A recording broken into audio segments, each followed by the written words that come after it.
Hi everyone, welcome back to the channel.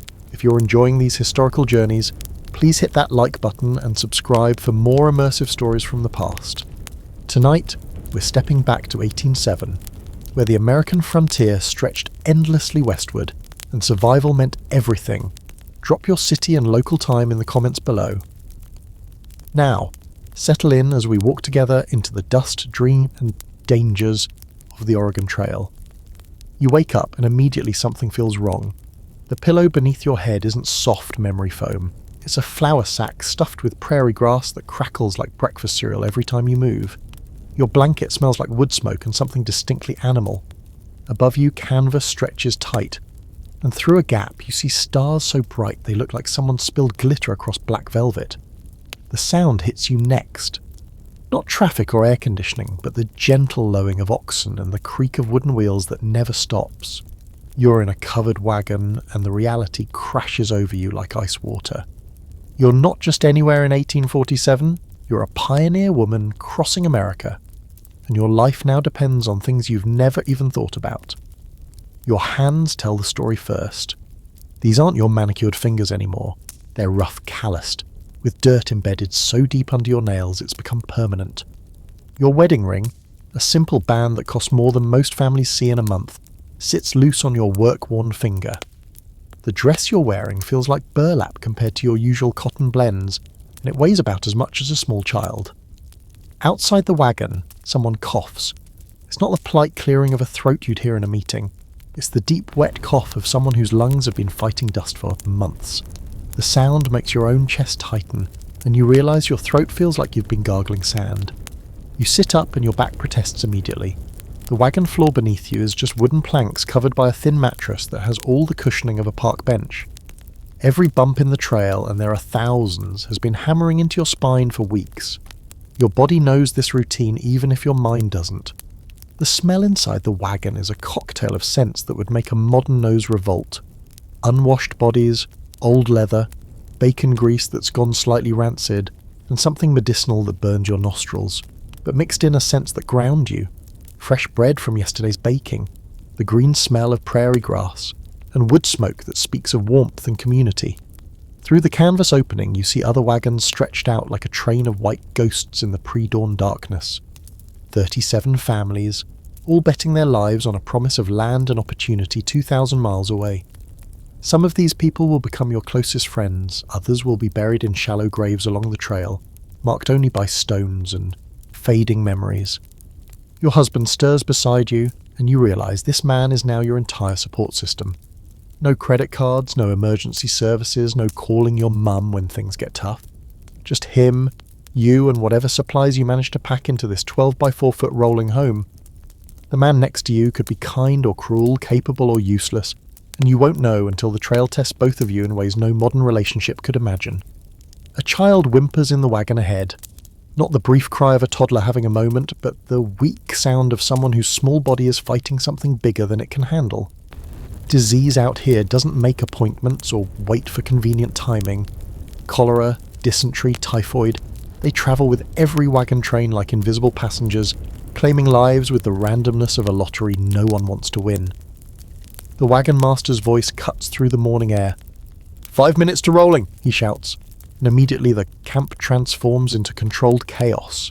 You know this routine now, though your modern brain still rebels against it. No shower, no coffee maker, no checking your phone for the weather, just cold water if you're lucky, hardtack that could double as building material, and the constant pressure of time that waits for no one. You reach for your bonnet, a piece of fabric that will become your best friend and worst enemy. It protects your face from sun that's strong enough to blind you, but it also blocks your peripheral vision and makes you feel like you're looking through a tunnel. Modern women complain about bad hair days. Pioneer women worried about whether their skin would literally burn off their faces. The reality of your situation settles in like sediment in still water. You're about to spend the next 6 months walking, yes, walking alongside this wagon for 15 miles a day. Your feet, soft from a lifetime of cushioned shoes, will develop calluses thick enough to walk on broken glass.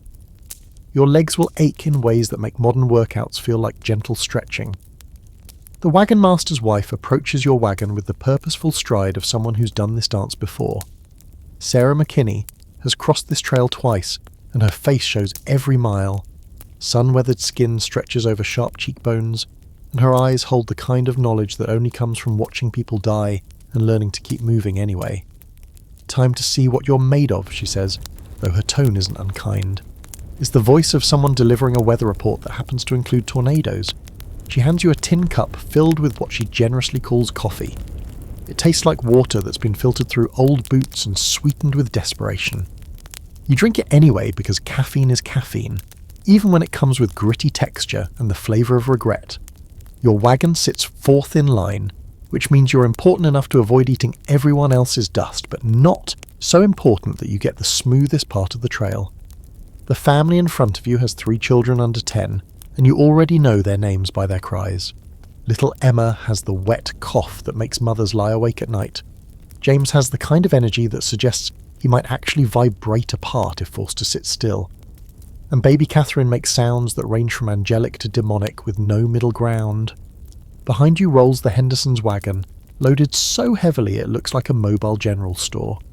They've packed everything they think they'll need for their new life, plus everything they couldn't bear to leave behind. The wagon creaks like old bones with every turn of the wheels, and you wonder how long those axles will hold. The trail is littered with abandoned furniture and family heirlooms that seemed essential back in Missouri, but became dead weight somewhere around the Platte River. The single men travel together near the back of the train, and they're already a source of both comfort and concern. Young Thomas Miller looks like he could wrestle bears and win, but his eyes hold the kind of innocence that the trail will either preserve or destroy completely. There's no middle ground out here. The older men, weathered by previous frontier experiences, watch everything with the alertness of people who've learned that survival often depends on noticing what others miss. Mrs. Patterson, travelling with her sister and 4 children after her husband died of consumption back in Ohio, handles her team of oxen with the competence of someone who had to learn fast or perish. She's become the unofficial midwife of the group, having delivered 6 babies on various trails. Her hands have caught new life and closed the eyes of the dying with equal gentleness. You hope you never need her services, but you're grateful she's here. The preacher, Reverend Walsh, rides a horse that looks like it's held together by prayer and stubbornness. He conducts Sunday services that compete with wind, dust, and the constant noise of the trail. His sermons have evolved from complex theology to simple messages about endurance and faith that can be understood over the sound of creaking wagons and bellowing cattle. He's buried more people than he's married on this journey, and it shows in the new lines around his eyes. Children run between the wagons like small tumbleweeds, their games adapted to this mobile world. They play tag while walking, tell stories that stretch for miles, and develop the kind of independence that would terrify modern parents. 8-year-olds routinely handle tasks that would challenge teenagers today. They gather buffalo chips for fuel, help with cooking, and stand watch over younger siblings with the seriousness of soldiers. The dynamics between families shift constantly, friendships forming and dissolving, based on everything from shared hardships to disputes over grazing rights for the animals. The Clarks stopped speaking to the Johnsons after an argument about water rights at the last creek crossing. Now they maintain the kind of cold politeness that makes everyone else uncomfortable. Out here, personality conflicts can't be resolved by simply avoiding someone. You're stuck with these people for months and everyone knows it.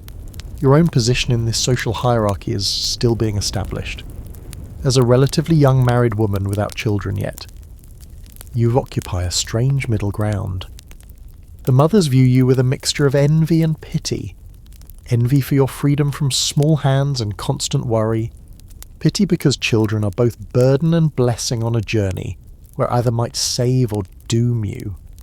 The livestock tells its own story about each family's prospects. The oxen pulling your wagon are steady but showing signs of the journey's toll. Their ribs are becoming visible under their rough coats, and their eyes hold the patient exhaustion of creatures bred for work but pushed beyond normal limits.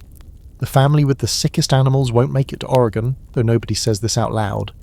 Instead, everyone watches and makes mental calculations about when charity will become necessary and when it will become impossible. Evening routines are already becoming as natural as breathing. The wagons form a loose circle, more for organisation than defence. Indian attacks are far less common than broken wheels and sick children.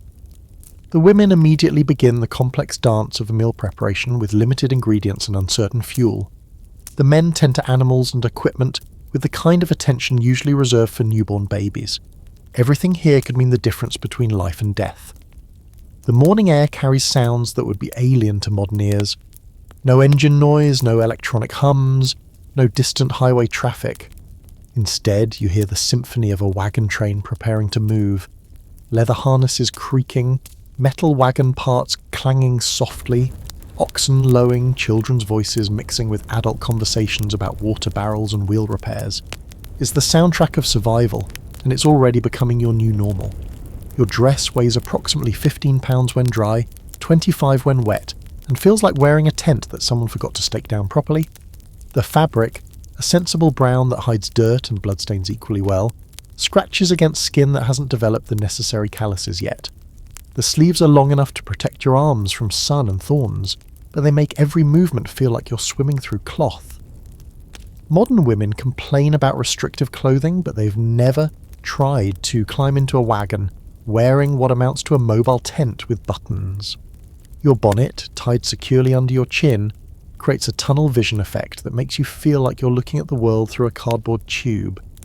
It protects your face from sun that could literally cook exposed skin, but it also means you have to turn your entire head to see anything beyond your narrow field of vision.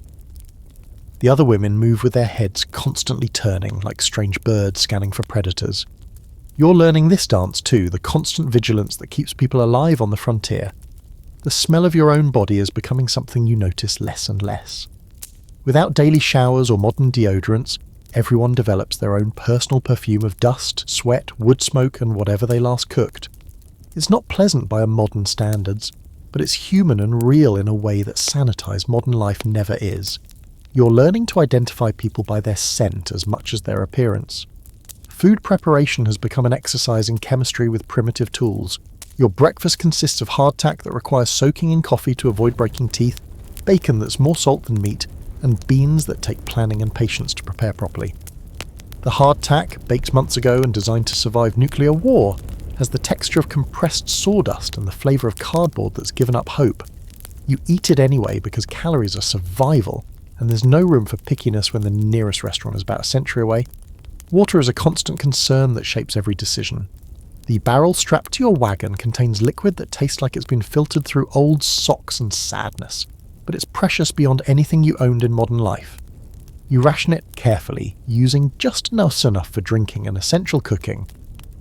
Washing is a luxury reserved for when you find clean streams, which happens less often than anyone hoped. Your hair, once washed daily with products designed for your specific hair type, now gets cleaned when circumstances allow and held back in styles designed for practicality rather than fashion. The physical demands of trail life are reshaping your body in ways that would alarm modern fitness instructors. Your hands are developing calluses in places you didn't know skin could thicken. Your back is learning to handle constant strain from sleeping on wagon floors and walking on uneven ground. Your feet are becoming tougher with each mile, developing the kind of resilience that allows for 15-mile days over terrain that varies from mud to rocks to prairie grass that hides ankle-twisting holes. Your menstrual cycle, if you're experiencing it, has become a challenge that requires planning and creativity that modern women can't imagine. With limited privacy, no modern products, and the constant motion of travel, managing this natural process requires resourcefulness and the kind of support from other women that creates bonds forged in shared hardship. The older women in the group have become repositories of knowledge about managing female health issues that don't pause for inconvenient timing. Sleep comes in fragments interrupted by sounds that trigger survival instincts. A sudden noise outside the wagon could be wind, loose animal, or something that requires immediate action.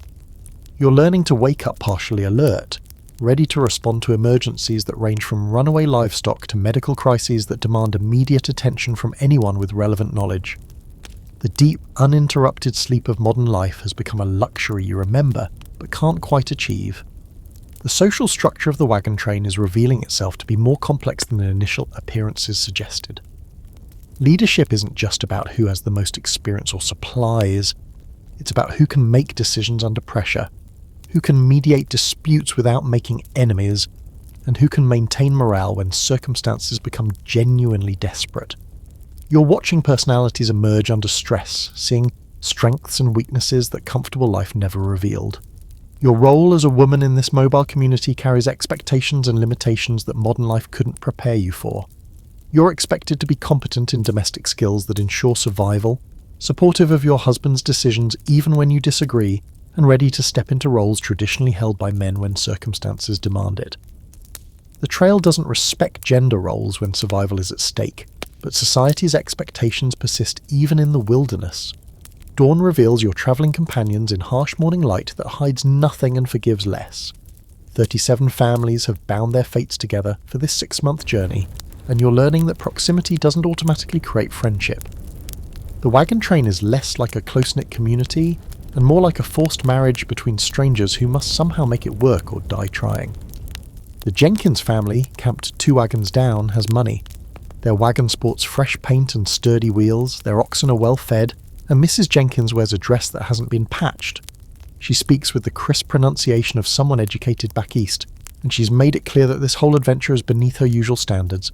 Her husband invested heavily in railroad stocks that proved worthless, forcing this westward journey as their only path to financial recovery. She treats the trail like temporary inconvenience rather than life or death reality. In contrast, the Murphy clan, all 7 of them packed into a wagon that groans under their weight, represent the other end of the economic spectrum. They are fleeing poverty so grinding that even the risks of the Oregon Trail seem preferable to staying put.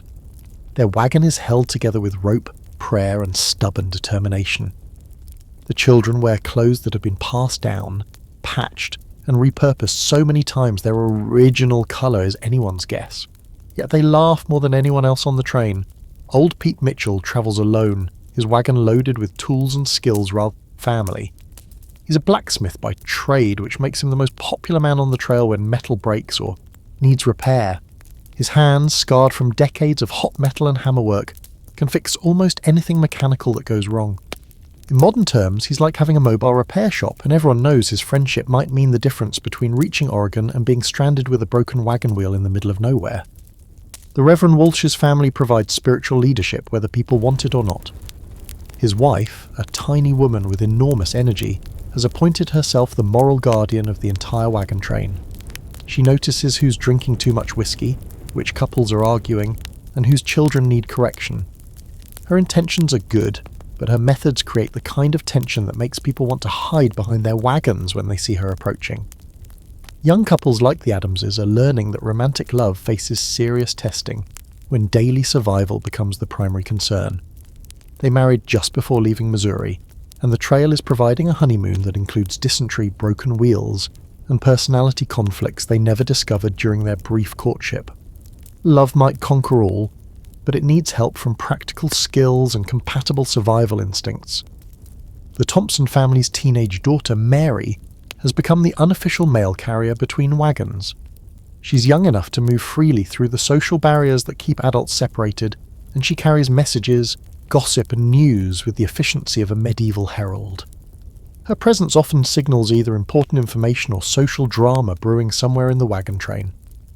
The adults pretend they don't rely on her intelligence network, but everyone pays attention when Mary approaches with that particular look that means she knows something they need to hear. Children adapt to trail life with the resilience that makes adults simultaneously proud and concerned. They've created games that work while walking, stories that help pass the endless miles, and friendships that cross family lines in ways that sometimes worry their parents. 8-year-old Billy Henderson has become the unofficial scout for small game, spotting rabbits and birds with eyes sharpened by necessity. His observations often determine whether families eat meat with their evening beans.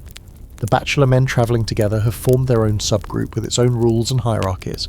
Some are genuinely seeking new opportunities in Oregon, others are running from problems they hope to leave behind in the East. A few are adventurers drawn by the romance of frontier life, though the reality is quickly educating them about the difference between adventure stories and actual hardship. They're useful for heavy labour and night watches, but their presence also creates romantic complications among families with marriageable daughters. Medical knowledge is distributed unevenly and unpredictably. Mrs. Patterson learned healing from necessity after her husband's long illness. Young Dr. Morrison has book learning but little practical experience with trail injuries and diseases. An elderly woman named Sarah knows folk remedies that sometimes work better than formal medicine. These three form an unofficial medical committee that consults on everything from infected cuts to difficult births, though their discussions often reveal how much they don't know about conditions they're trying to treat. The social dynamics shift daily based on circumstances that modern life couldn't prepare anyone for. The family that shares water during a drought becomes trusted friends. The man who refuses to help repair another family's wagon becomes a pariah. Generosity and selfishness reveal themselves in ways that comfortable life never tests. You're learning that character shows most clearly when resources are scarce and survival depends on cooperation. Captain Morrison, no relation to the young doctor, leads this wagon train with the kind of authority that comes from having buried people on previous crossings. His weathered face tells stories of decisions that saved lives and choices that didn't. He speaks with the economy of words that comes from knowing that every instruction might be the difference between reaching Oregon and becoming another trail-side grave.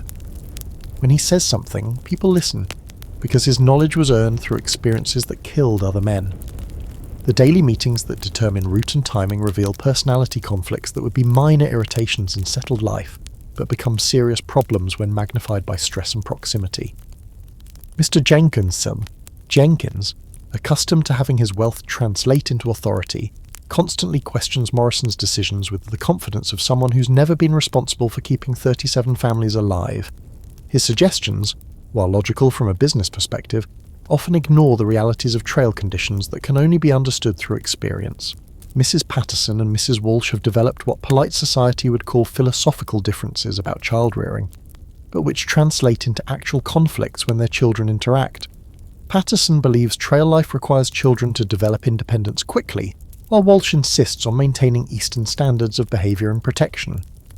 Their disagreement becomes everyone's problem when decisions about night watches, water rationing, and emergency procedures must consider children's capabilities and limitations.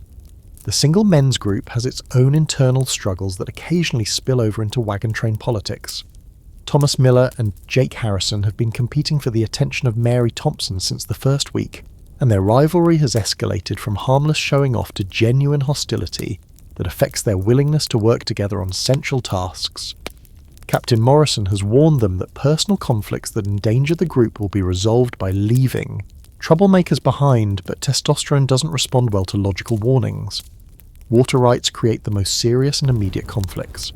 When the wagon train reaches a stream or spring, the order of access can mean the difference between clean water and muddy runoff contaminated by upstream animals and people.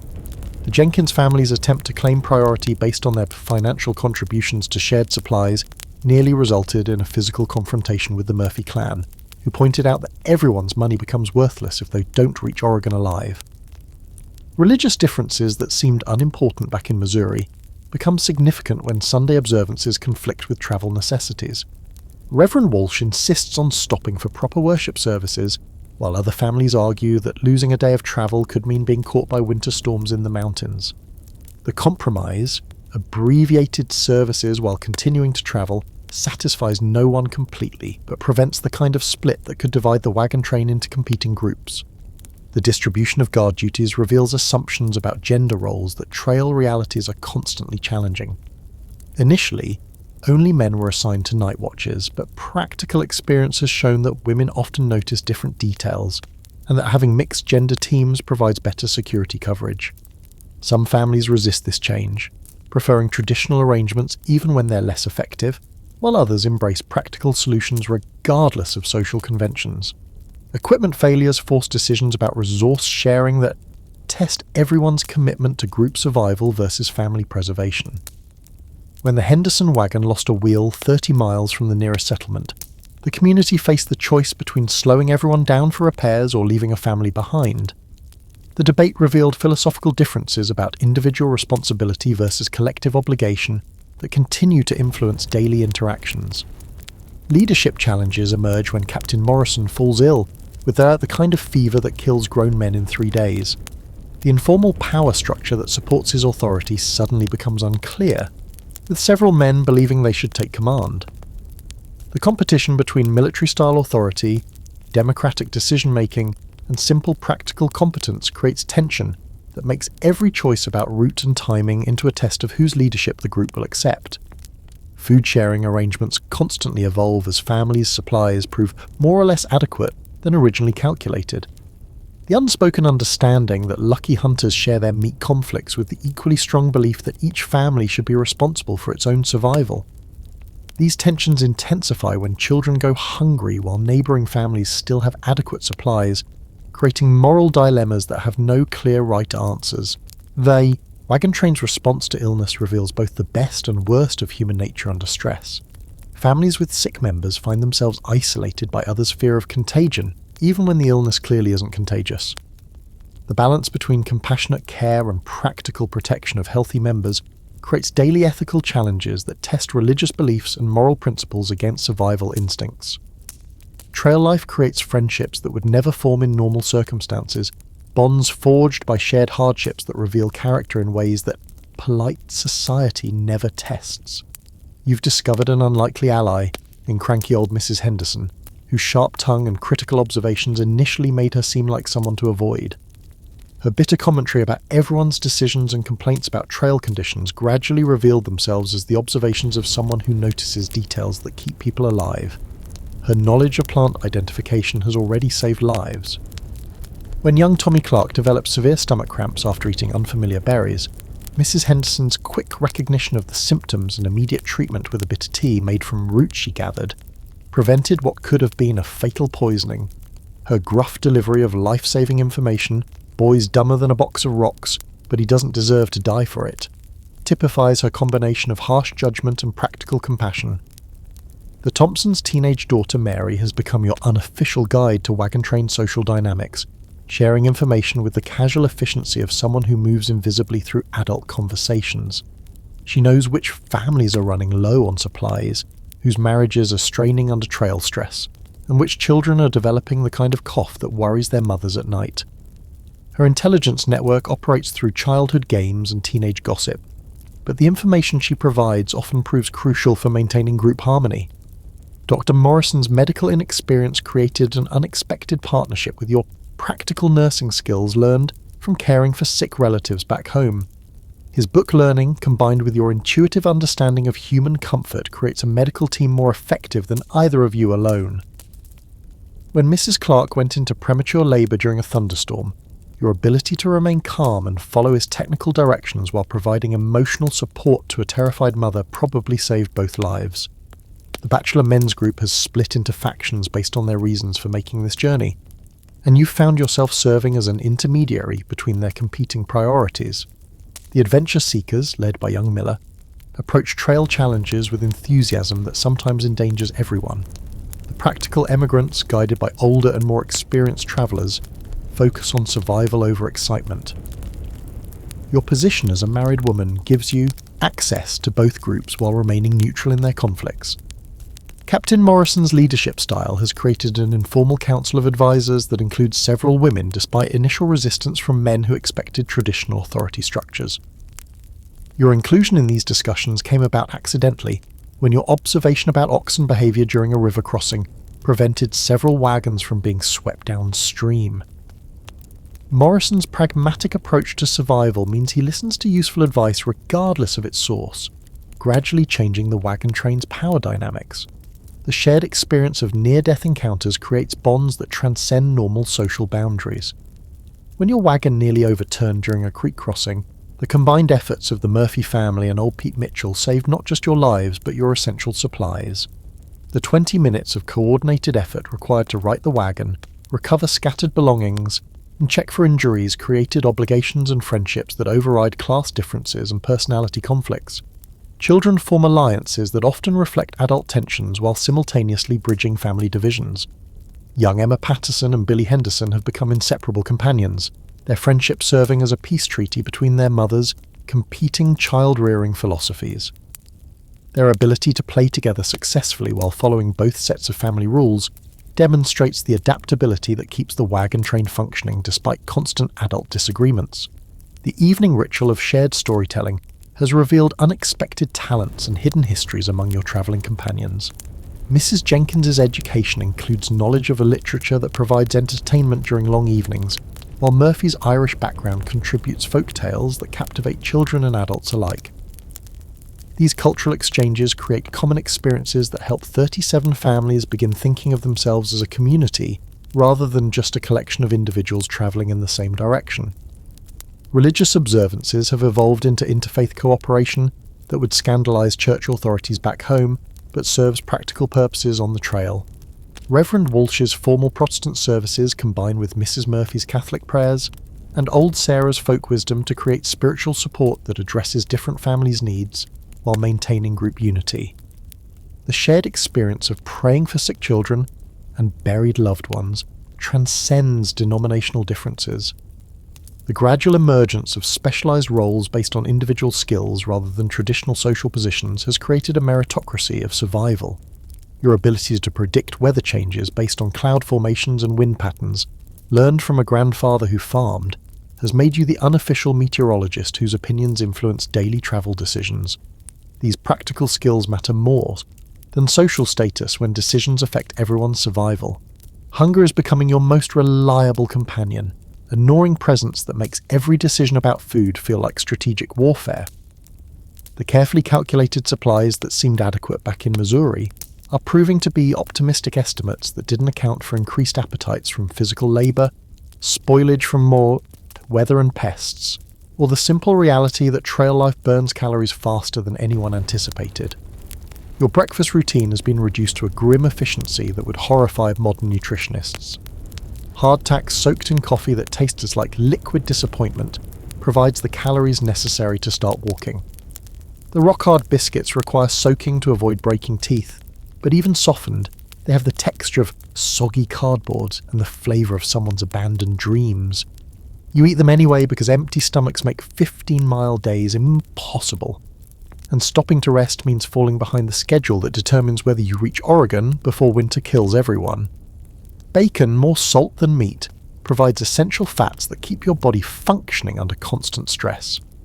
Each piece requires careful inspection for green mold or insect infestation before cooking, and the grease becomes precious for cooking other foods. Nothing gets wasted. The rendered fat serves as cooking oil, waterproofing for boots, and medicine for treating cuts and burns. Modern waste disposal involves throwing things away.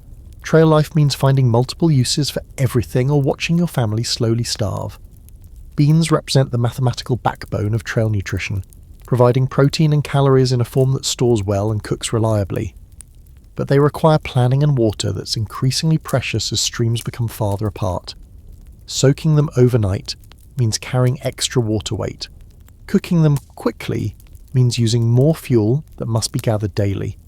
The simple act of preparing beans becomes a complex decision involving resource allocation that affects everything from travel pace to fire safety. Flour, when available and unspoiled, transforms into bread that provides both nutrition and morale. The process of making bread in a Dutch oven balanced over an open fire requires skills that most pioneer women learned from childhood, but which feel impossibly complex to modern understanding. Temperature control without thermometers, timing without clocks, and ingredient substitutions without cookbooks all become tests of experience and intuition that determine whether families eat well or poorly. Fresh meat depends on hunting success that varies wildly based on animal availability, weather conditions, and the shooting skills of men who may have been farmers or shopkeepers back home. A successful buffalo hunt means feast days with protein and fat that restore strength and spirits. Failed hunting means extending beans and hardtack rations while watching. Children lose weight that they can't afford to lose. The psychological impact of fresh meat goes beyond nutrition. It represents abundance and success in a life that's mostly about scarcity and endurance. Foraging for wild plants requires knowledge that separates life-saving nutrition from deadly poisoning. Edible roots, berries, and greens supplement the monotonous diet when someone knows how to identify them safely. Mrs. Henderson's plant knowledge has become valuable enough that other families trade goods for her guidance about what grows along the trail. But misidentification can cause illness or death, making every wild plant a calculated risk rather than free food. Water sources transform everything about meal preparation and food safety. Clean flowing streams allow for cooking methods that require abundant water and enable thorough cleaning of cooking implements. Stagnant or contaminated water sources force families to choose between thirst and potential illness, with children's smaller bodies making them more vulnerable to waterborne diseases that kill quickly. Water quality determines not just what you drink, but how you cook, clean, and preserve food. Food preservation becomes a daily challenge when refrigeration doesn't exist and spoilage means starvation. Meat must be consumed quickly, dried into jerky, or salted for preservation. Dairy products spoil rapidly in wagon heat, forcing immediate consumption or waste. Fruits and vegetables rot quickly unless properly stored, creating feast or famine cycles that make nutritional planning impossible. Modern food storage involves plastic containers and refrigeration. Trail life means accepting loss and waste as unavoidable parts of survival. The social dynamics of food sharing reveal character and create obligations that extend far beyond simple meals. Families with successful hunts face pressure to share with those less fortunate. But generosity must be balanced against the need to preserve enough for their own survival. Children watching other families eat meat while they survive on beans creates emotional pressures that test both parental authority and community solidarity. Cooking fires require constant attention and fuel gathering that turns the meal preparation into a major logistical operation. Buffalo chips, when available, burn cleanly but must be gathered daily.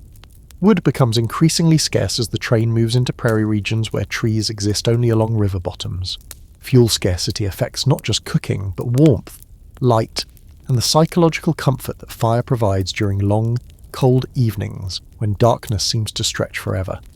Water consciousness permeates every decision, thought, and action on the trail with an intensity that makes modern conservation efforts seem casual by comparison.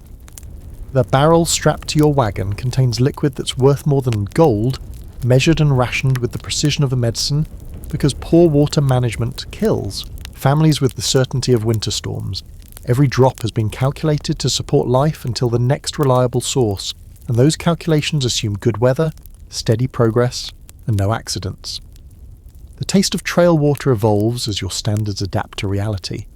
Fresh spring water, when available, tastes like luxury beyond anything you experienced in modern life. Creek water, filtered through sand and boiled to kill organisms that cause deadly diarrhea, becomes acceptable drinking. Stagnant pond water, treated with whatever purification methods the group's collective knowledge provides, becomes preferable to dying of thirst. Your palate learns to appreciate water that would horrify modern taste buds, because the alternative is death. Morning water distribution involves calculations that would challenge modern accountants. Each person requires approximately 1 gallon daily for drinking, cooking, and essential hygiene. But the barrel holds perhaps 20 gallons total. With a family of 4, that's a 5-day supply under ideal conditions, assuming no spillage, no extra cooking needs, and no medical emergencies that require additional water for treating illness. The mathematics of survival allow no margin for error or optimism. Washing becomes a luxury rationed more carefully than food. Personal hygiene that modern life takes for granted, daily showers, teeth brushing, hair washing, becomes impossible when every ounce of water serves essential survival functions. You learn to clean with minimal water, using techniques that prioritize health over comfort. A cup of water for washing your face feels extravagant. A full basin for washing clothes represents wealth beyond imagination. River crossings provide opportunities for water collection that must be balanced against the risks of contamination and delay. Clear, fast-moving streams offer the safest water sources, but they're often difficult to access safely with wagons and livestock. Muddy rivers carry sediment and potential diseases, but they're frequently the only water available for hundreds of miles. The choice between safe water and available water becomes another daily gamble with survival. Water purification methods rely on techniques that combine folk wisdom with desperate hope. Boiling water requires fuel that's increasingly scarce and time that delays travel. Adding whiskey or the vinegar may help kill organisms, but it also reduces the water supply and affects taste. Filtering through sand and cloth removes visible contaminants but does nothing for invisible threats that cause dysentery, cholera, and typhoid fever. Every purification method represents a trade-off between time, resources, and uncertain effectiveness. The physical labour of water management exhausts people already weakened by a poor nutrition and constant travel. Carrying full water barrels to the wagon, hauling buckets from distant streams, and managing heavy containers during river crossings requires strength that's constantly depleted by the demands of trail life. Women and children must handle water duties when men are busy with oxen and wagon repairs, creating additional physical stress on bodies already pushed beyond normal limits. Rationing decisions test family relationships and moral principles under pressures that comfortable life never creates. When water runs low, do parents reduce their own consumption to maintain children's rations? How much water gets allocated to essential cooking versus minimal hygiene? Do sick family members receive extra water for medical needs, or does everyone share equally regardless of circumstances? These decisions have no correct answers, only consequences that families must live with. Drought conditions transform water from a daily concern into an immediate survival crisis. When streams run dry and wells prove unreliable, the wagon train faces decisions about whether to continue forward hoping for water or turn back toward known sources. These choices must be made with incomplete information about distances, water quality, and the likelihood of finding reliable sources ahead. Wrong decisions kill everyone. Right decisions are only confirmed in retrospect. Water-related illnesses demonstrate the deadly consequences of poor water management with terrifying speed. Dysentery can kill a healthy adult in days, cholera in hours. Children's smaller bodies succumb even faster to dehydration and waterborne diseases. Watching someone die from contaminated water while clean water remains rationed for future needs creates moral anguish that haunts survivors. The mathematics of water conservation must be balanced against the human cost of extreme rationing. The psychological effects of constant thirst affect decision-making, emotional stability, and group dynamics in ways that well-hydrated people can't understand. Mild dehydration causes irritability and poor judgment that escalate conflicts and impair survival decisions. Severe thirst creates desperation that overrides rational planning and social cooperation. Maintaining adequate water supplies isn't just about physical survival. It's about preserving the mental clarity and emotional stability necessary for making decisions that keep everyone alive. Your wagon represents the only protection between your family and weather that can kill with frightening efficiency. The canvas cover, stretched tight over wooden hoops, provides psychological comfort more than actual shelter from elements that don't care about human needs. Rain turns the interior into a humid cave where everything stays damp for days. Wind drives dust through every gap, coating food, clothing, and breathing passages with grit that never completely goes away. Sun heats the enclosed space until it becomes an oven that makes sleep impossible during hot afternoons. Sleep comes in fragments interrupted by sounds that trigger survival responses developed over thousands of miles of dangerous travel. Oxen, moving restlessly, might indicate predators, stampede potential, or simply discomfort from poor grazing. Other families' quiet conversations could signal illness, arguments, or discussions about route changes that affect everyone. Children crying might mean ordinary discomfort or serious illness that could spread through the entire wagon train. Your ears learn to distinguish between normal night sounds and warnings that require immediate attention. The wagon floor provides sleeping surface that makes modern camping feel luxurious by comparison. Thin mattresses stuffed with prairie grass offer minimal cushioning against wooden planks that seem designed to find every pressure point on the human body. Blankets provide warmth but little comfort, and space limitations mean that families sleep in arrangements that would be considered overcrowded for storage, let alone rest. Rolling over requires coordinating with other people. Privacy becomes a forgotten concept. Temperature control depends on techniques that would challenge modern survival experts. Too many blankets in warm weather create stifling heat that makes sleep impossible. Too few coverings during cold nights risk hypothermia that kills quietly while people sleep. The wagon's interior temperature fluctuates wildly based on weather, time of day, and wind conditions, requiring constant adjustment of clothing and bedding. Comfortable sleeping temperature becomes a brief accidental occurrence rather than an expected condition. Bedtime routines adapt to circumstances that make modern sleep hygiene impossible. Washing before sleep requires water that's too precious for comfort purposes. Changing into clean night clothes assumes the luxury of spare clothing and privacy for changing. Brushing teeth requires water and supplies that serve more essential purposes. Instead, sleep preparation involves basic safety checks, securing loose items against night winds, and arranging family members in the limited space available.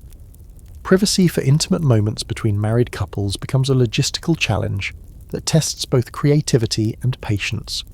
Wagon walls are thin enough that conversation carries easily between families, and children's presence makes discretion essential. The timing of private moments must work around travel schedules, weather conditions, and the various illnesses that make physical intimacy inadvisable or impossible. Romance adapts to circumstances that Victorian society never discussed, but which married couples must navigate for months. Weather protection reveals the wagon's limitations with brutal clarity during severe storms. Thunderstorms drive rain through canvas seams and create flooding that soaks everything inside the wagon. High winds rock the entire structure and threaten to overturn vehicles that become sails in strong gusts. Hailstones punch through canvas covers and injure anyone unlucky enough to be caught outside during storms. Lightning strikes represent genuine danger when the wagon becomes the tallest object on flat prairie. Morning preparation involves organising limited space efficiently enough to begin another day of travel. Bedding must be folded and stored to create room for daily activities. Personal items need to be secured against the constant jostling of wagon movement. Clothing must be selected for weather conditions that may change dramatically during a 15-mile day. The transition from sleeping space to travelling storage happens quickly, with no time for the gradual awakening that modern life allows. Illness in the confined wagon space creates health risks that affect entire families and potentially the whole wagon train. Contagious diseases spread quickly when people sleep in close proximity with poor ventilation. Caring for sick family members requires space for extra bedding, supplies for treatment, and isolation that's impossible in a 12-foot wagon. The balance between providing care and protecting healthy family members becomes another daily calculation with life or death consequences. Pest control becomes a constant battle against insects, rodents, and other creatures that view wagons as convenient shelter and food sources. Mosquitoes carry diseases and make sleep impossible during certain seasons and locations. Mice and rats contaminate food supplies and chew through essential equipment. Snakes seek warm, dry places that may include bedding or clothing storage. The wagon provides protection from large predators, but concentrates smaller threats in ways that create new dangers. The psychological effects of poor sleep accumulate over months of travel, affecting judgment, emotional stability, and physical health in ways that compound other trail stresses. Chronic fatigue makes every challenge more difficult and every setback more devastating. Sleep deprivation impairs the decision-making abilities that determine survival on the frontier. The simple act of getting adequate rest becomes another survival challenge that tests endurance and adaptation in ways that comfortable life never requires. The sky becomes your most unreliable ally and your most dangerous enemy, changing moods with the speed and violence that make modern weather predictions seem like casual guessing. This morning's gentle breeze transforms into afternoon winds that overturn wagons and scatter essential supplies across miles of prairie. The clear dawn sky fills with clouds that dump torrential rain, turning solid ground into mud that traps wagon wheels and creates rivers where streams never existed. Thunderstorms on the open prairie demonstrate nature's power in ways that make modern storms seem tame by comparison. Lightning strikes with terrifying frequency when your wagon becomes the tallest object for miles in any direction. Thunder echoes across flat landscape with sound that seems to originate from the earth itself. Rain falls with intensity that turns the wagon's canvas cover into a drumhead, creating noise that makes communication impossible and sleep unthinkable. The combination of wind, rain, and lightning creates conditions where survival depends on decisions made in seconds. Hailstones the size of chicken eggs pound through canvas wagon covers and injure anyone caught outside during storms. The sound of hail striking metal wagon parts creates cacophony that drowns out warning, shouts, and makes coordinated response impossible. Animals panic and attempt to flee, threatening to drag wagons into dangerous terrain or abandon families without transportation. Hail damage to wagon covers creates leaks that persist for weeks, making every subsequent rainstorm a renewed crisis for sleeping and food storage. Wind speeds that would earn modern weather warnings become daily occurrences that test every aspect of wagon train survival. Prairie winds carry dust storms that reduce visibility to mere feet and coat everything with grit that infiltrates food, water, and breathing passages. Strong gusts rock loaded wagons until they threaten to overturn, requiring immediate action to secure loose items and maintain balance. The constant pressure of wind affects oxen's ability to pull heavy loads and increases the physical effort required for every aspect of travel. Flash flooding transforms peaceful creek crossings into deadly torrents that appear with little warning and disappear just as quickly.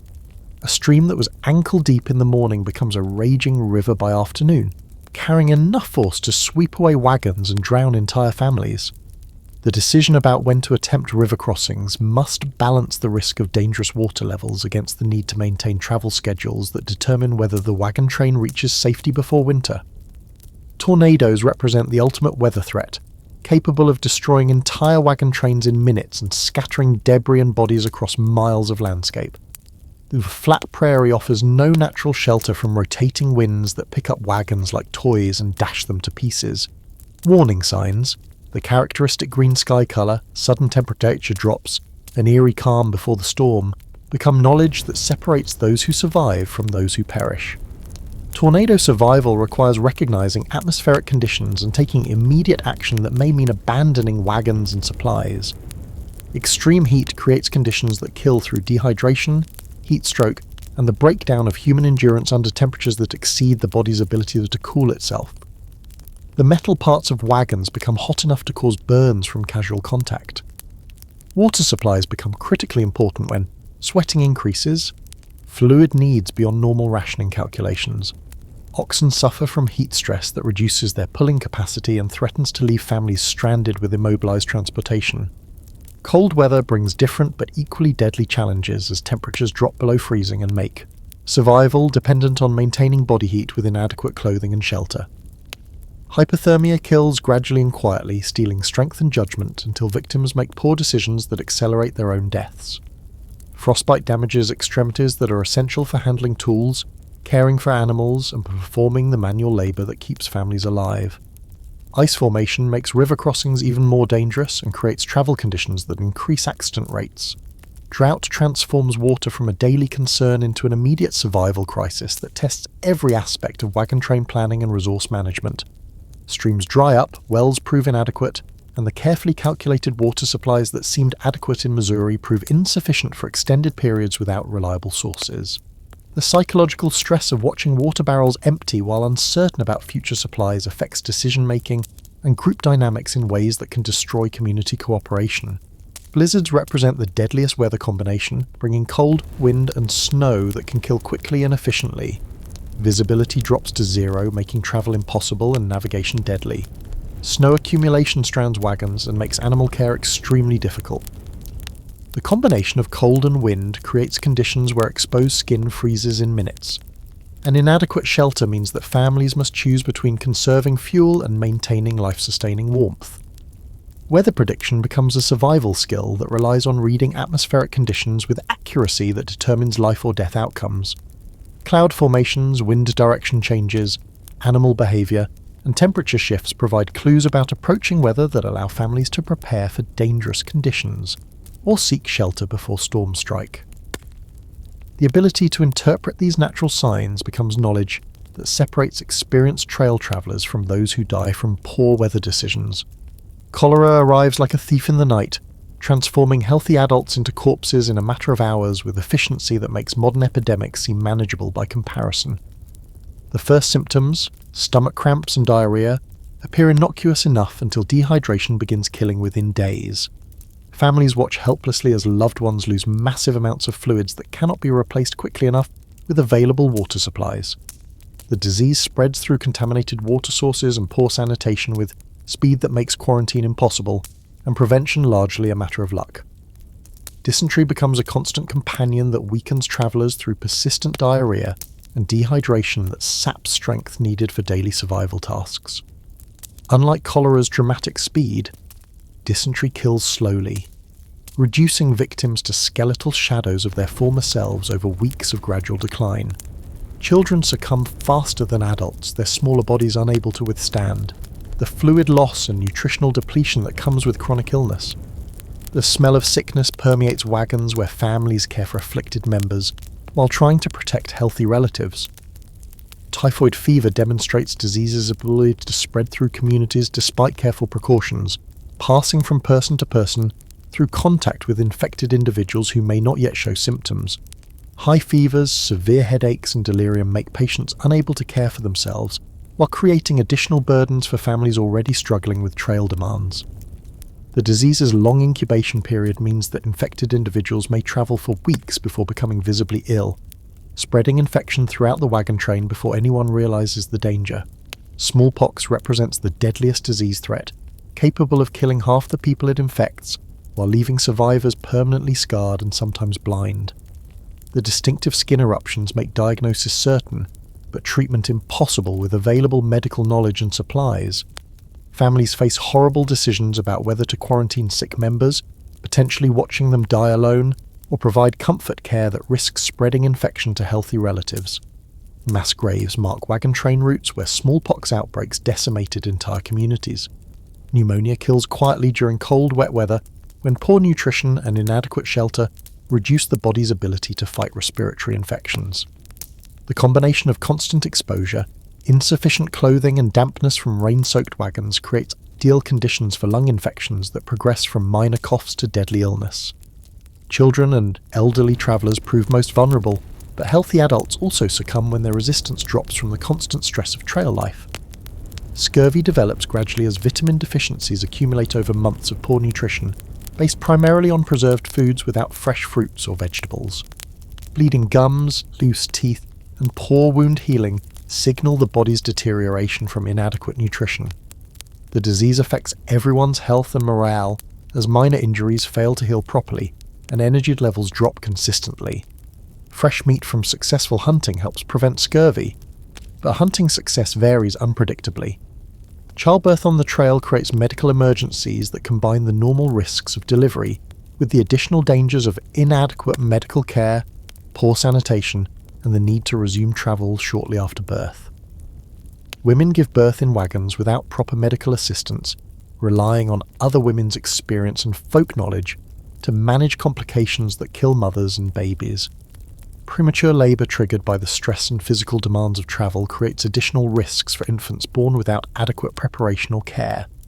Accidents create injuries that would be minor inconveniences in settled areas but become life-threatening emergencies when medical care consists of folk remedies and hope. Broken bones heal poorly without proper setting and immobilization, often resulting in permanent disability that affects survival capabilities. Deep cuts become infected without antibiotics, leading to blood poisoning that kills strong men within days. Burns from cooking fires or overturned lanterns cause injuries that require care beyond available knowledge and supplies. Mental illness develops under pressures that break some people's ability to cope with constant stress, danger, and loss. Depression deepens into despair that makes survival seem pointless and cooperation impossible. Anxiety escalates into panic that impairs judgment and creates dangerous situations for entire families. The isolation and uncertainty of trail life provide no treatment for psychological conditions that threaten both individual survival and group stability. Medical supplies prove inadequate for treating serious illnesses and injuries that occur with frightening frequency during months of dangerous travel. Laudanum provides pain relief but doesn't cure underlying conditions. Whiskey serves as antiseptic and anesthetic, but offers limited medical benefits. Folk remedies based on available plants may help some conditions but prove useless against serious diseases. Families must make treatment decisions with incomplete knowledge and inadequate supplies. Death becomes a regular occurrence that requires practical decisions about burial, mourning, and continuation of travel that cannot pause for proper grieving. Shallow graves marked with simple stones dot the trail route, representing families' losses and the wagon train's determination to continue moving toward Oregon. The need to resume travel immediately after burials prevents traditional mourning periods and creates psychological stress that affects survivors' mental health and group relationships. Wagon wheels represent the most critical mechanical component and the most frequent source of catastrophic failure, with broken wheels stranding families hundreds of miles from help in terrain that kills the unprepared. The constant pounding of iron-rimmed wheels against rocks, ruts, and prairie dog holes creates stress fractures that develop into complete failures without warning. A shattered wheel means immediate stoppage of travel, forcing difficult decisions about repair possibilities, supply sharing, and whether the wagon train can afford to wait for fixes that may prove impossible. Axle breaks demonstrate how single mechanical failures can destroy months of planning and threaten family survival with the simple snapping of wood that seemed sturdy back in Missouri. The weight of loaded wagons, combined with the stress of rough terrain, exceeds the engineering capabilities of 19th century craftsmanship with predictable regularity. Replacing a broken axle requires finding suitable wood, metalworking skills, and tools that may not be available, turning mechanical problems into survival crises that test community cooperation and individual resourcefulness. Harness failures occur when leather components deteriorate under constant stress and harsh weather conditions that weren't anticipated by manufacturers who never tested equipment under trail conditions. Broken harnesses leave oxen unable to pull wagons effectively, creating immediate transportation crises that require improvisation with available materials. Repairing leather gear requires skills that some pioneers possess and others lack completely, making harness maintenance a community effort where knowledge gets shared through desperate necessity. Your wagon's most vulnerable point isn't where you'd expect the axle, that seemingly sturdy piece of wood supporting thousands of pounds, develops hairline cracks from constant pounding against rocks and prairie dog holes. When it finally snaps, and it will, you're stranded hundreds of miles from the nearest replacement. The sound is unmistakable. A sharp crack followed by the grinding scrape of your wagon box hitting dirt. Congratulations, you've just discovered why pioneers carried spare everything. Wheel repairs become daily rituals that separate successful families from those who die beside the trail. Your iron rim expands in the heat and contracts in cold, loosening its grip on wooden spokes until the whole assembly wobbles like a drunk trying to walk straight. The jack becomes your most precious tool, lifting wagons just enough to remove wheels for the greasing that prevents wooden axles from catching fire from friction. You learn to read the signs: squeaking that means insufficient lubrication, wobbling that indicates loose components, and the ominous silence that means something has already broken. Human stupidity kills more pioneers than all the dramatic dangers combined. Overloaded wagons break down more frequently, but families pack everything anyway, because leaving behind grandmother's china feels like abandoning her memory.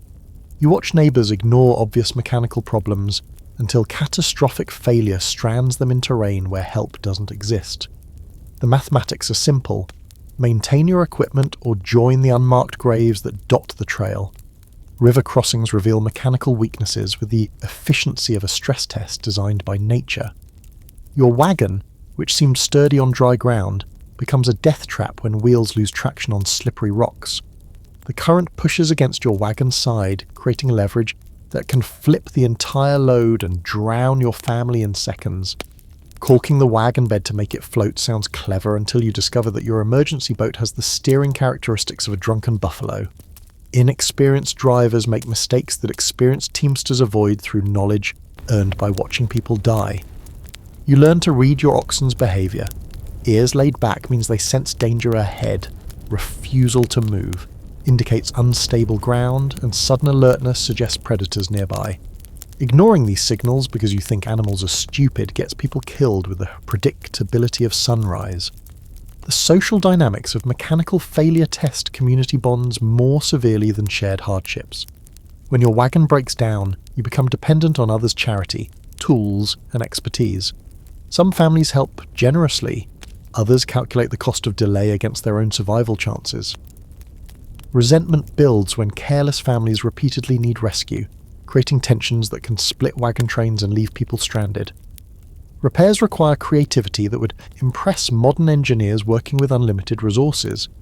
Broken spokes get replaced with carved branches, cracked axles receive splints made from scrap lumber, and torn harnesses get mended with rawhide strips and determination. Your husband becomes blacksmith, carpenter, and veterinarian by necessity, learning skills through trial and error, when error means death. Tool maintenance becomes as critical as human health, because a broken hammer or worn-out jack can transform minor problems into survival crises. You oil metal parts nightly, sharpen cutting edges on stones, and treat wooden handles with whatever grease you can spare. Modern people replace broken tools. Pioneers repair them until repair becomes impossible, then improvise replacements from whatever materials the trail provides. Weather compounds mechanical problems with the efficiency of a perfect storm. Rain swells wooden wagon parts until metal fittings no longer fit properly. while drought shrinks wood until joints loosen and wheels fall apart. Temperature changes create expansion and contraction cycles that stress every component beyond design limits. Your wagon, built for Missouri weather, faces conditions that would challenge modern engineering. The accumulated stress of constant breakdown and repair wears on everyone's mental state. Families argue about maintenance priorities, blame each other for preventable problems, and make increasingly poor decisions as fatigue clouds judgment. The line between necessary caution and paralyzing fear becomes harder to distinguish when every mechanical sound might signal disaster. Prevention becomes an obsession that governs daily routines. You check wheels for loose spokes, axles for cracks, and harnesses for worn spots with the thoroughness of someone whose life depends on finding problems before they become catastrophes. Modern people schedule maintenance. Pioneers make it a survival ritual performed religiously because the alternative is death. Your hands tell the story of transformation with brutal honesty. Those soft fingers that once worried about chipped nail polish now sport calluses thick enough to grip rough rope without flinching. The delicate skin that required daily moisturizer has been replaced by a leather-tough hide that can gather buffalo chips, handle scalding, metal, and dress wounds without wincing. Your palms have become tools shaped by necessity, and that they'll never be soft again. Sleep becomes a luxury you remember, but rarely experience. The wagon floor beneath you feels like sleeping on a collection of rocks, specifically arranged to find every pressure point on the human spine. Your hip bones ache against wooden planks, your neck cramps from pillows stuffed with prairie grass that crackles like breakfast cereal, and your back develops permanent knots from months of inadequate support. Modern people complain about firm mattresses. You dream of anything softer than tree bark. Your feet, once pampered in cushioned shoes, develop calluses that could probably stop bullets. Walking 15 miles daily over terrain that varies from muddy swamps to rocky hills transforms your extremities into primitive tools designed for survival. Blisters form, burst, and reform until your feet become topographical maps of pain. The boots you're wearing will outlast their original owners, but your feet will never forget the punishment. Muscle pain becomes your constant companion, aching in places you didn't know existed. Your shoulders burn from hauling water buckets, your arms throb from lifting supplies, and your legs cramp from walking distances that would challenge modern athletes. Every morning brings new discoveries about which body parts can hurt simultaneously. You're developing the kind of physical strength that comes from desperate necessity rather than planned exercise. Your digestive system rebels against the diet of hardtack, beans, and whatever meat hunting provides. Constipation alternates with diarrhea as your body struggles to process food that bears little resemblance to normal nutrition. Your stomach has learned to accept meals that taste like disappointment seasoned with desperation. Modern people debate organic versus processed foods. You're grateful for anything that provides calories. Dental hygiene becomes impossible when water is too precious for toothbrushing, and toothbrushes are luxuries left behind with civilization. Your teeth develop the kind of coating that modern dentists would declare a medical emergency. Oral pain from untreated cavities joins the symphony of discomfort that accompanies every mile. You learn to chew carefully and pray that serious dental problems wait until you reach civilization. Your skin bears the accumulated damage of months exposed to sun, wind, and dust without protection. Your face develops the weathered appearance of someone decades older, marked by squint lines and windburn that no moisturizer could prevent. Your hands crack and bleed from constant exposure to harsh conditions. The complexion you once maintained with careful skincare routines now resembles leather left in the elements. Personal hygiene transforms from daily routine to occasional luxury when circumstances permit. Your hair, once washed regularly with products designed for your specific type, now gets cleaned when clean water is available and privacy can be arranged. Your body develops its own distinctive scent that combines sweat, wood smoke, and the accumulated grime of trail life. Cleanliness becomes a fond memory rather than a daily expectation. Female biological functions continue despite the inconvenience of trail conditions, requiring management strategies that would horrify modern women accustomed to convenient products and privacy. Menstruation becomes a logistical challenge involving improvised supplies and creative solutions for maintaining hygiene without adequate facilities.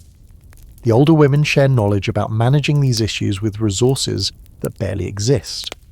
Injuries accumulate faster than healing occurs, creating a catalogue of cuts, bruises, and strains that never quite recover before new damage appears. Your body becomes a patchwork of bandages, scars, and tender spots that require careful protection. Minor wounds that would heal quickly with modern medical care become persistent problems that threaten to become infected without proper treatment. The psychological impact of physical deterioration affects your mental state as much as your body. Watching yourself become someone you don't recognize in mirrors creates identity confusion that adds to trail stress. Your self-image, once based on appearance and comfort, must adapt to reflect someone whose body has been reshaped by survival demands. Recovery time becomes a luxury you can't afford when daily survival requires constant physical effort. Rest means falling behind the wagon train's schedule, potentially missing critical seasonal windows or facing winter conditions that kill unprepared travellers. Your body learns to function while damaged, pushing through pain levels that would normally require medical attention. Fear becomes your shadow, following every step with the persistence of a hungry predator. You wake up afraid of sickness, go to sleep, worried about tomorrow's weather, and spend every waking hour calculating threats to your family's survival. The constant state of alertness that keeps people alive also slowly erodes your mental stability.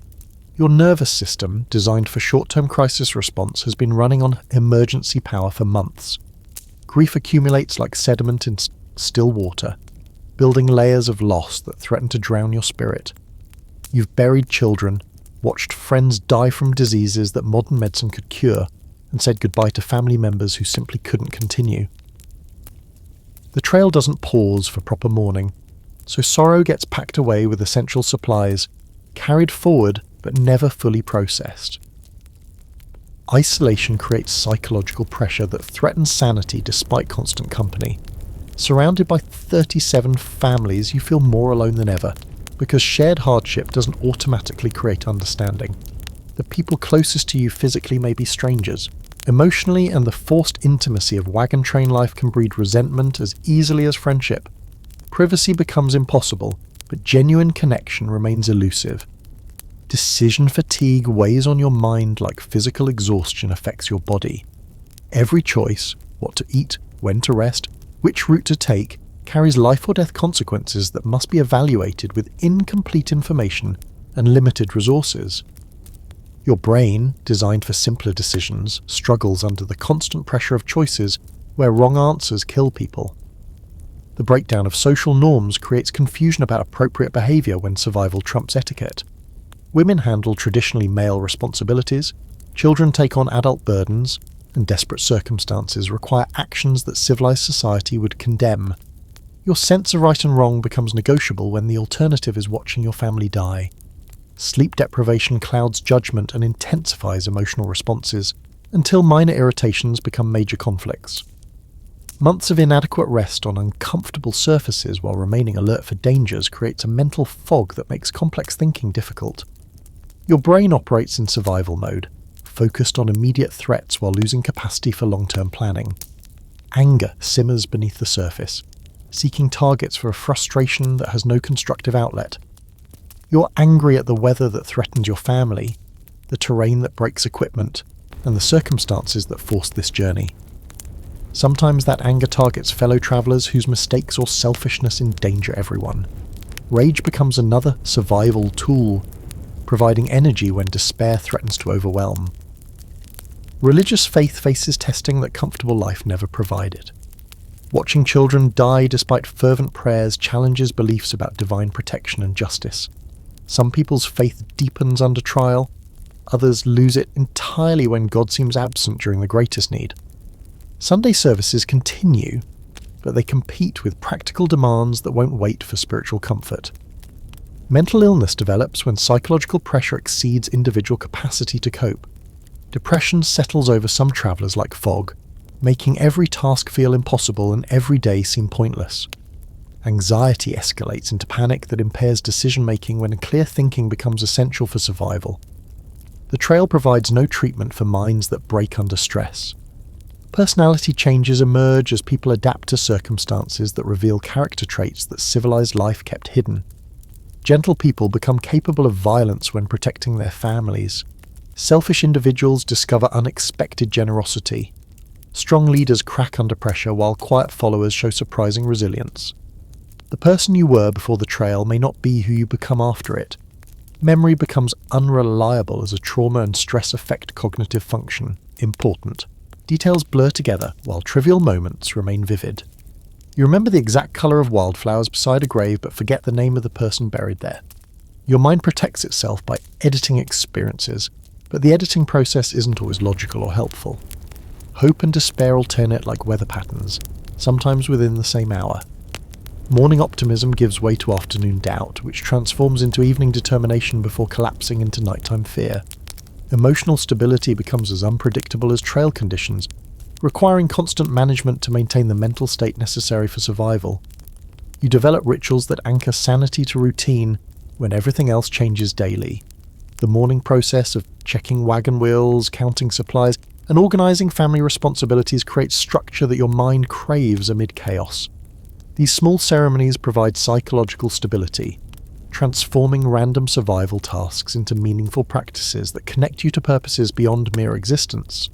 Prayer becomes practical rather than purely spiritual, offering both comfort and community connection during evening gatherings around shared fires. Whether you believe in divine intervention or just need the human comfort of ritual, joining voices in familiar hymns creates temporary islands of peace in an ocean of uncertainty. The words matter less than the shared act of reaching for something beyond immediate survival. Folk remedies and home treatments become both medical necessity and psychological comfort when professional healthcare doesn't exist. Brewing willow bark tea for headaches, applying spider web bandages to cuts, and administering whiskey for everything from pain relief to antiseptic gives you agency in circumstances that otherwise leave you helpless. Knowledge becomes power when ignorance means death. Storytelling transforms survival into meaning, connecting individual hardship to larger narratives about courage, sacrifice, and human resilience. Evening tales around campfires don't just entertain children. They remind adults why their suffering serves purposes beyond punishment. Your story becomes part of a larger epic about building civilization from wilderness, giving dignity to experiences that might otherwise seem pointless. Music provides emotional release that words cannot express, allowing feelings too complex for conversation to find voice through familiar melodies. Harmonicas, fiddles, and human voices create soundtracks for experiences that have no adequate vocabulary. Songs carry memories of home while building new traditions that will define this journey for generations who weren't present to experience it. Physical labour becomes meditation when mental stress exceeds capacity for conscious worry. Repetitive tasks like mending clothes, preparing food, or maintaining equipment create mental space where anxiety can't dominate thoughts.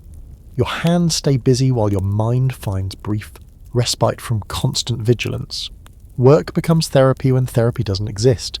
Female networks form naturally among women sharing experiences that men can't fully understand, creating support systems that operate through subtle communication and shared understanding. Knowledge about managing childbirth, treating illness, and maintaining family morale gets passed between women through conversations that happen while performing necessary tasks. These connections provide emotional survival resources that complement physical necessities. Humour develops dark edges that would seem inappropriate in comfortable circumstances, but serves essential psychological functions when death becomes commonplace.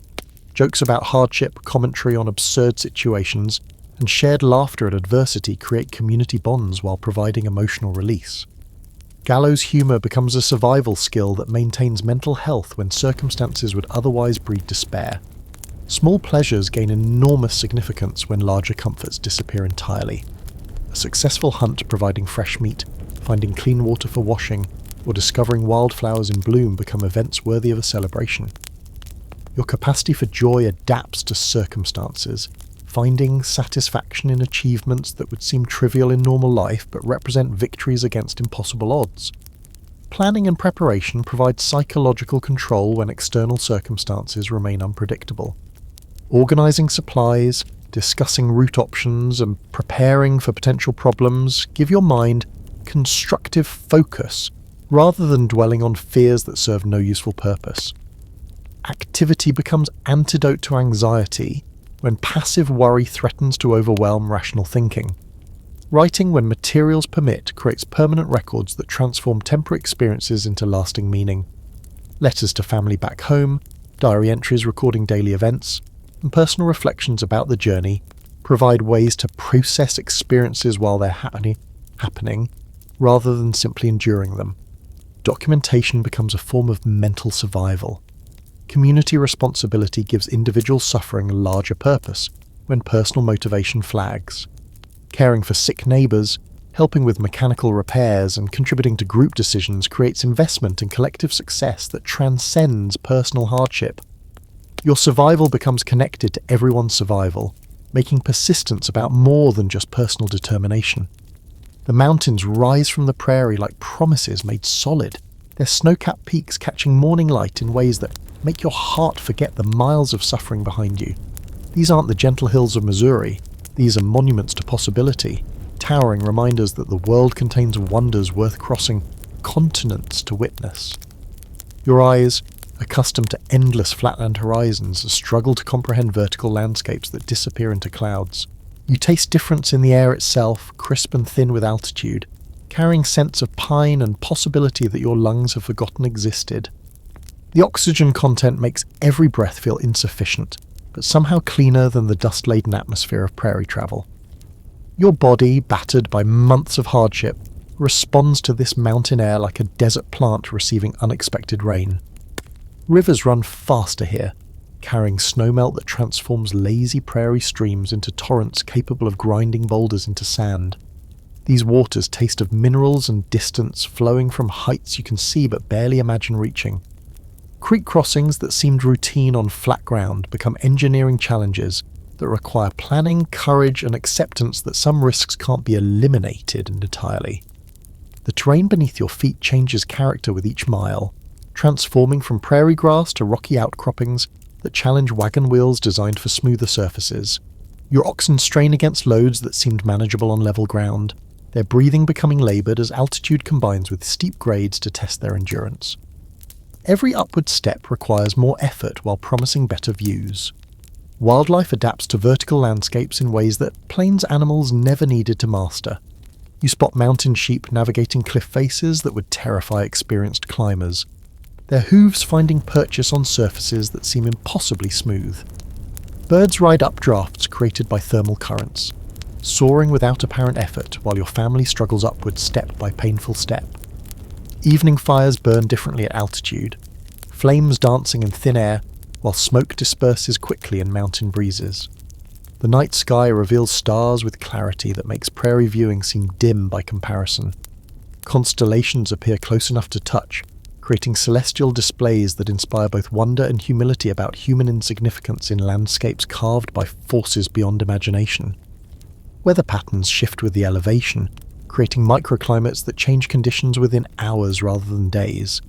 Morning sunshine gives way to afternoon thunderstorms that build with dramatic speed, releasing energy that seems concentrated and immediate compared to prairie weather's gradual development.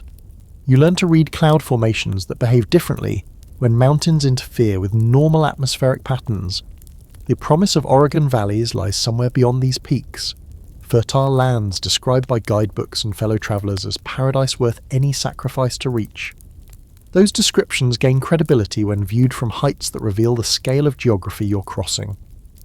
The west stretches beyond sight, vast enough to contain dreams that seemed impossible when confined to familiar territories. Your wagon train, reduced by attrition and hardship, takes on different character in mountain terrain. Families who survived prairies. Challenges discover that vertical travel reveals new weaknesses and strengths.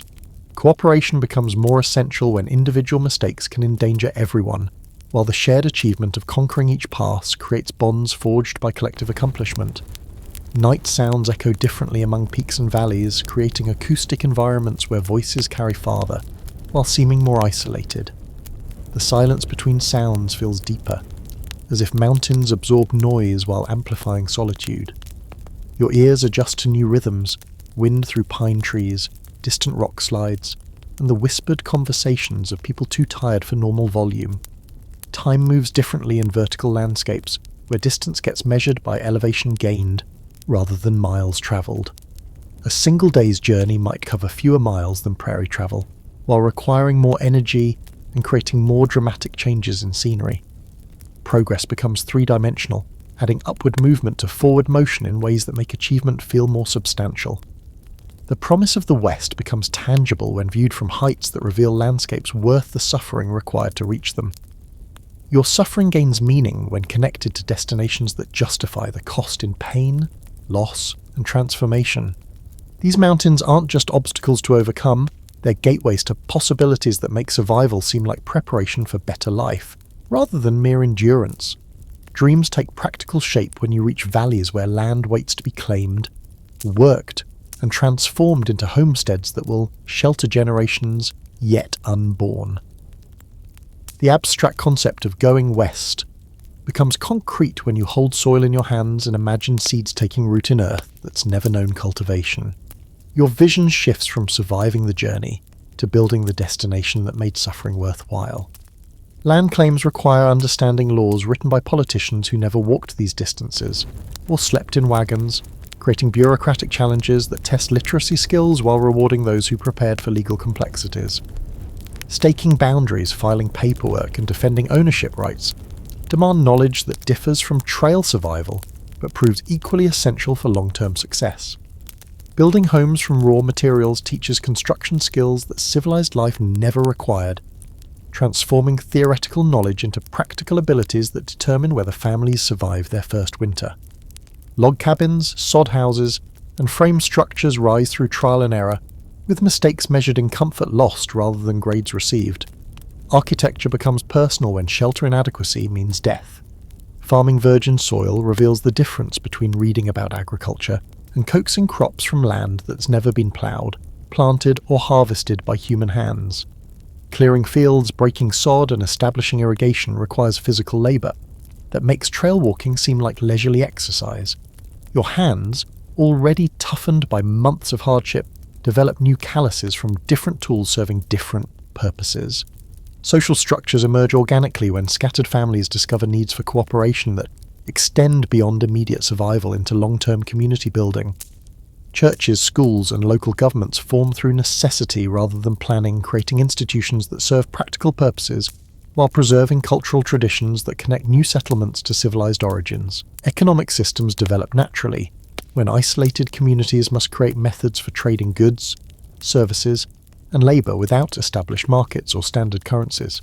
Barter arrangements, work exchanges, and credit systems emerge through negotiation and mutual need, establishing commercial relationships that will evolve into formal business structures as settlements mature.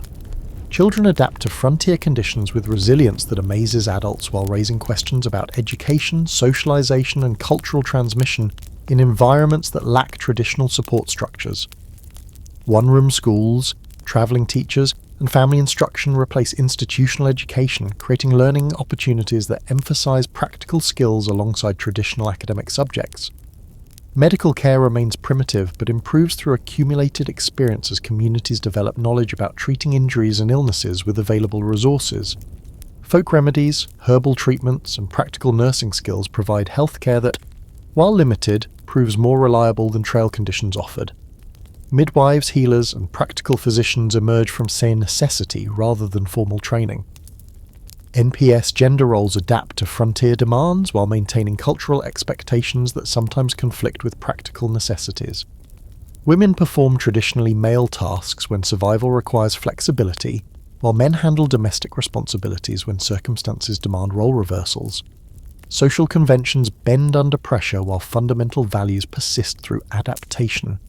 Seasonal cycles govern life rhythms in ways that urban existence never required, connecting human activities to natural patterns that determine planting, harvesting, and preparation for weather that test survival skills annually.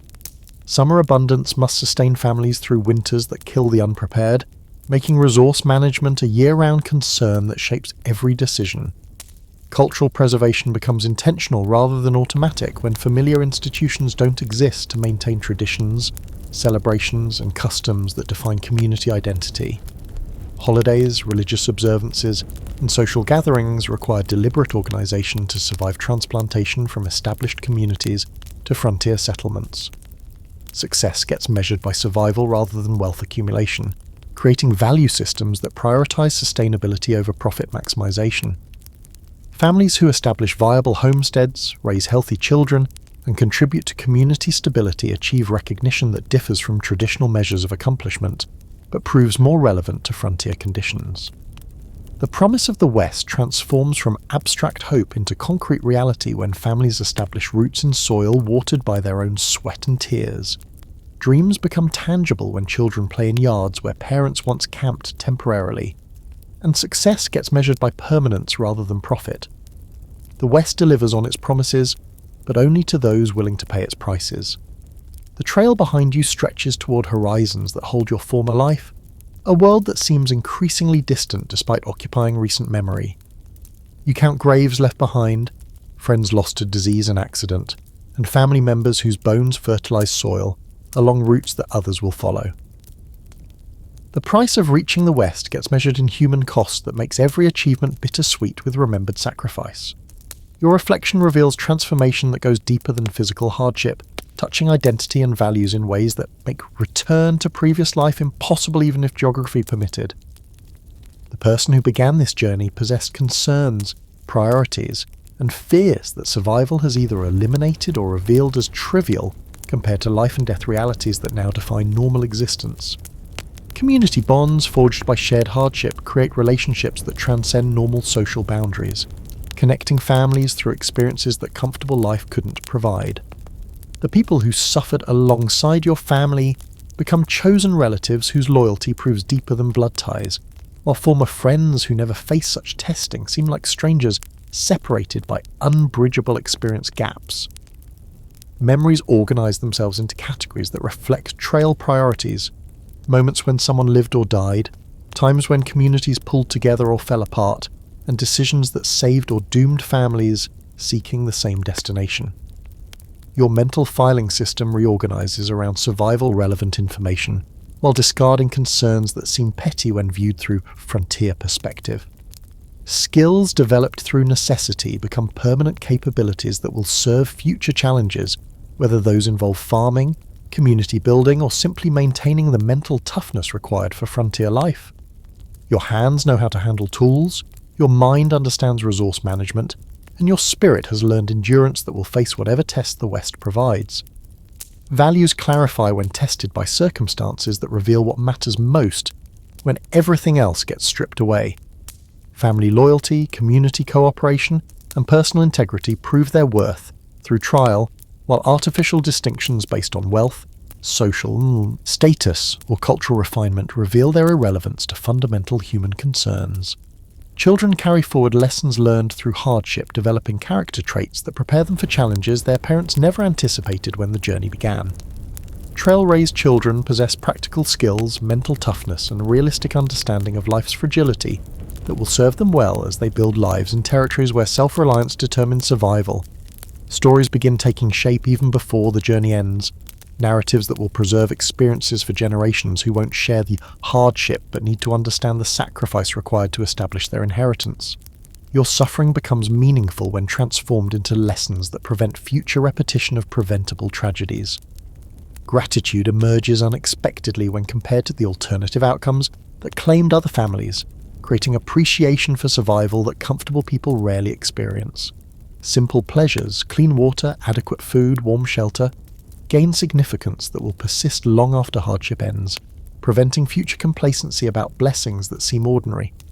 The landscape itself becomes part of your identity, imprinted through months of intimate contact that creates bonds between person and place that urban life can't match. You know this terrain through your feet, your fears, and your survival, establishing connection to the West that makes it home in ways that mere residency couldn't achieve. Looking forward requires balancing lessons learned from the trail with hopes for stability that motivated the journey's beginning.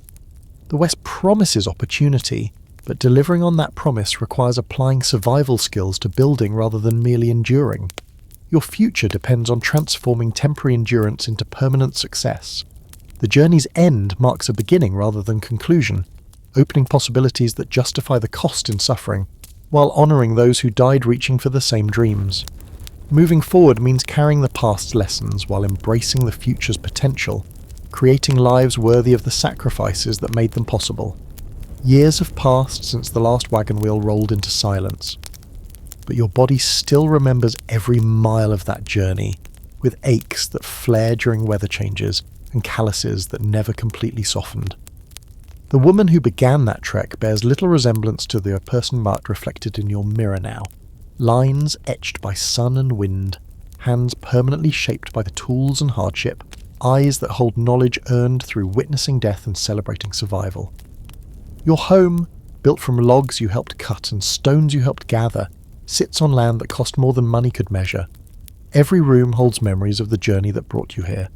Dishes carried across 2,000 miles, tools that repaired broken wagons, and furniture crafted from scraps when replacement became impossible. Modern conveniences seem miraculous, but you've learned to create comfort from materials that others might discard. The community that surrounds you grew organically from the scattered families who shared your trail experience, creating social bonds that transcend normal neighbourly relationships. Church gatherings, barn raisings, and harvest celebrations connect you to people who understand references to specific river crossings, remember names of those buried along the route, and share inside knowledge about survival that comfortable people never needed to learn. Your children, some born on the trail and others conceived in this new land, carry forward traits that blend your original heritage with frontier pragmatism that shapes their approach to challenges you never imagined they'd face. They possess practical skills that amaze visiting relatives from back east while displaying mental toughness that comes from parents who survived in circumstances that would have broken previous generations. Skills developed through desperate necessity have evolved into expertise that serves your family and community in ways that justify the suffering required to acquire them. Your ability to preserve food, treat injuries, and manage resources efficiently makes you valuable to neighbours while providing security for your own family's future. Knowledge earned through hardship becomes wisdom that prevents others from repeating dangerous mistakes. Stories told around your own Mas hearth preserve experiences that shape not just your family, but the entire region's development, passing down lessons about courage, sacrifice, and the price of building civilization from wilderness. Children who never knew hunger listen with wonder to accounts of trail life, learning appreciation for abundance while understanding the effort required to achieve it.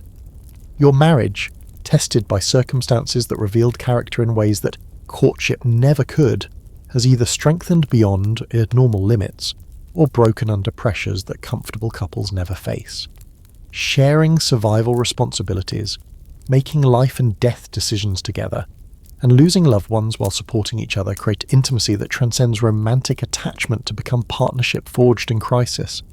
The graves you left behind remain in your memory, with clarity that makes their loss feel immediate despite years of separation, connecting you to people whose sacrifice enabled your survival and success. Memorial services, anniversary observances, and quiet moments of remembrance honour those who died reaching for the same dreams you achieved, making your accomplishments feel like shared victories rather than personal success. Your perspective on hardship has been permanently altered by experiences that revealed the difference between genuine crisis and minor inconvenience, creating emotional resilience that helps you maintain proportionate responses to problems that might overwhelm people whose greatest previous challenge involved career disappointment or social embarrassment. Physical health, compromised by months of inadequate nutrition and constant stress, has stabilized into patterns that reflect permanent changes caused by trail conditions, while demonstrating the human body's remarkable capacity for adaptation and recovery when given adequate resources and time to heal. Faith, whether strengthened or weakened by witnessing suffering that challenged beliefs about divine justice and protection, has evolved into whatever form provides comfort and meaning in a world where good people die young, while evil sometimes prospers, requiring personal theology that accounts for realities that comfortable religion rarely addresses. The land itself has become part of your identity in ways that property ownership alone couldn't achieve, creating connection between person and place that comes from intimate knowledge earned through survival, dependence on geographical features, weather patterns, and natural resources that sustained life when human systems failed. Your voice carries authority when describing trail life to audiences who lack reference points for understanding hardships that killed 1 in 10 travellers, lending credibility to accounts that might seem exaggerated if told by someone whose experience came from books rather than buried friends. Every detail gains significance when listeners realize you're describing personal history rather than entertaining fiction, transforming stories into historical testimony that preserves truth about America's expansion westward. Evening gatherings become opportunities for education as well as entertainment when your narratives provide lessons about resource management, community cooperation, and mental toughness that served survival purposes while building character traits that benefit peaceful times. Children learn vicariously about handling crisis, while adults gain perspective about their own challenges compared to life and death struggles that tested entire families. Writing projects, when literacy and materials permit, transform verbal accounts into permanent records that will preserve experiences for descendants who need to understand the cost of their inheritance, while honouring ancestors whose sacrifice made their comfortable lives possible. Letters, diaries, and formal histories create documentary evidence that prevents romanticisation of frontier life while celebrating genuine achievements. Your expertise becomes valuable to newcomers arriving in established communities, offering guidance about practical skills, social adaptation, and emotional adjustment that helps them avoid mistakes that proved fatal to earlier arrivals. Teaching others how to preserve food, treat illness, and manage scarce resources transforms hard-won knowledge into community assets that benefit everyone. Church testimonies and religious gatherings provide appropriate venues for sharing accounts that demonstrate faith's role in survival, while acknowledging questions that comfortable theology struggles to address adequately. Your experiences provide evidence for divine protection and intervention, while also raising difficult questions about why some prayers received answers, while others brought only silence. Memorial services and anniversary observances honour those who died pursuing the same dreams you achieved, ensuring their sacrifice receives recognition, while providing closure for survivors who carry guilt about reaching destinations that claimed other lives. Remembering the dead serves both historical accuracy and emotional healing for communities built on foundations that include unmarked graves.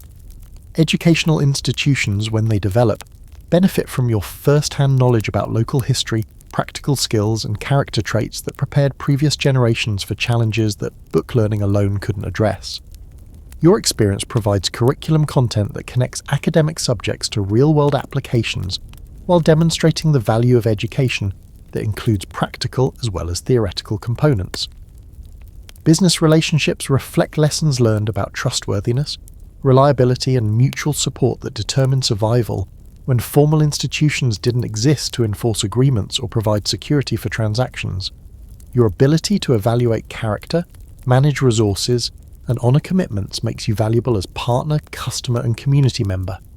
Political participation draws on experience with democratic decision-making under pressure, resource allocation during scarcity, and community leadership when survival depended on good judgment and fair representation of different interests.